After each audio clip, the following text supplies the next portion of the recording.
मौसी। रंजू बहन की बहू सृष्टि बहुत संस्कारी थी। दोनों सास बहू बड़े प्यार से रहती और मिलजुल कर घर का काम करती थी। पर ये बात कईयों को तो अच्छी लगती, लेकिन कई लोगों को तो जलन का कारण बन गई थी। एक दिन सृष्टि से मिलने उसकी सहेली घर आती है। अरे सृष्टि, तू तो बड़ी अच्छी लग रही है। यहाँ तो घर का सारा काम करते करते हालत ही खराब हो जाती है। अपने ऊपर ध्यान देने का वक्त ही नहीं मिलता। तू तो बड़ी किस्मत वाली है। सृष्टि इस बात से हमेशा खुश रहती थी कि उसे एक अच्छा ससुराल मिला है। लेकिन एक दिन रंजू बहन की दूर की मौसी उसके साथ रहने आती है। अरे तू क्यों सारा दिन घर का काम करती है? बहू को बोला कर घर का काम किया करे। अरे है तो वो भी बेटी की तरह ही ना, और मिलजुल कर काम जल्दी हो जाता है। तू तो बड़ी सीधी है।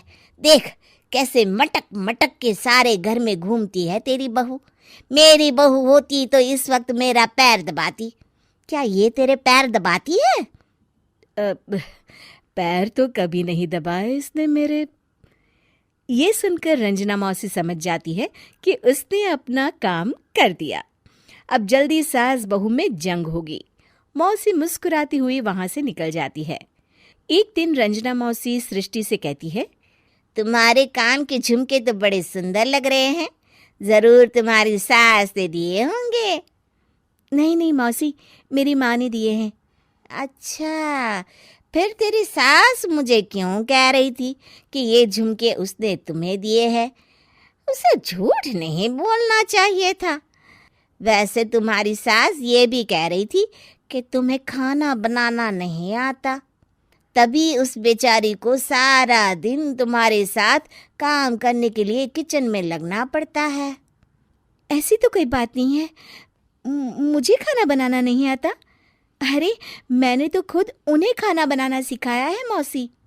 रंजना मौसी वहां से चली जाती हैं।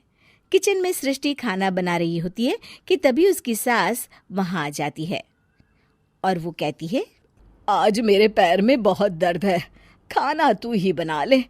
और वैसे भी मैंने सुना है कि मुझे खाना बनाना तो तूने सिखाया है। हाँ माँ जी, सुना तो आपने सही है। वैसे मैंने भी बहुत कुछ सुना है, लेकिन क्या बोलूं। दोनों सास बहू को झगड़ते देख बाहर खड़ी रंजना मौसी मुस्कुराने लगती है। बड़ी आई थी प्यार से रहने वाली। इन्हें कोई बताए सास कभी माँ नहीं बन सकती और ना ही कभी बहू बेटी। शाम को रंजना मौसी सृष्टि को बुलाती है। अरे सृष्टि बेटा, जरा एक कप चाय तो दे दे। मौसी, चाय आप माँ जी से ही ले लीजिए। मैं किचन में पैर भी नहीं रखूंगी। वैसे भी मुझे कहाँ आता है चाय बनाना। तभी वहां रंजू आ जाती है। वो सृष्टि की बात सुन लेती है। हाँ बहू रानी, तुझे तो कुछ नहीं आता। रंजना, तो तू एक काम कर, तू ही चाय बना ले। और हाँ, सृष्टि को भी चाय दे देना। इसे क्या लगता है ये चाय नहीं बनाएगी तो क्या हम चाय नहीं पिएंगे? अरे हम पिएंगे भी और पिलाएंगे भी। रंजना मौसी थक कर उठती है। ठीक है रे रंजू दीदी, आप जैसा बोले। रंजना चाय बनाकर लाती है और सोफे पर बैठी सृष्टि और रंजू को चाय देती है। अच्छा, मैं थोड़ा मंदिर तक जा रही हूँ, रात में देर हो जाएगी आने में। रंजना देर रात घर आती है तो सृष्टि को आवाज लगाती है।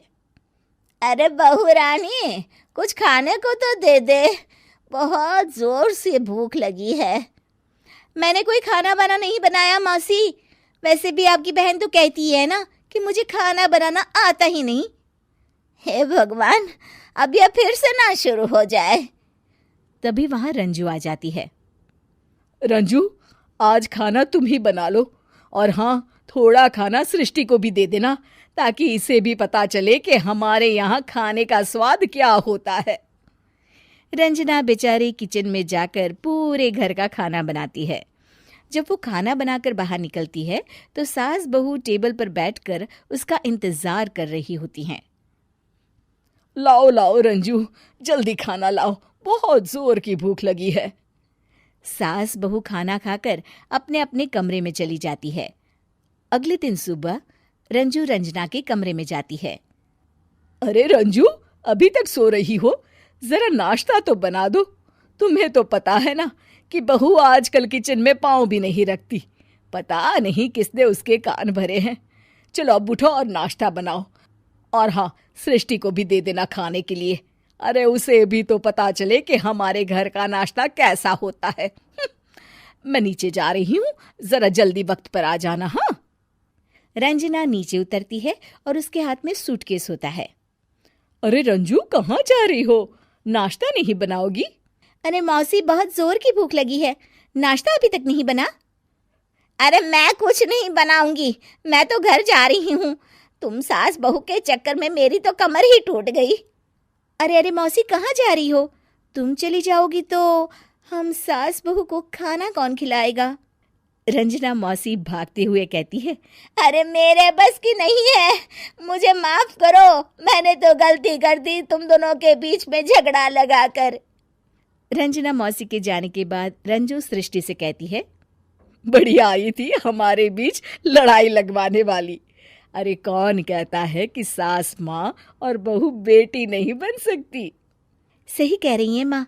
अगर ऐसे भड़काने वाले लोगों से दूर रहा जाए तो हर सास माँ और हर बहू बेटी बन सकती है।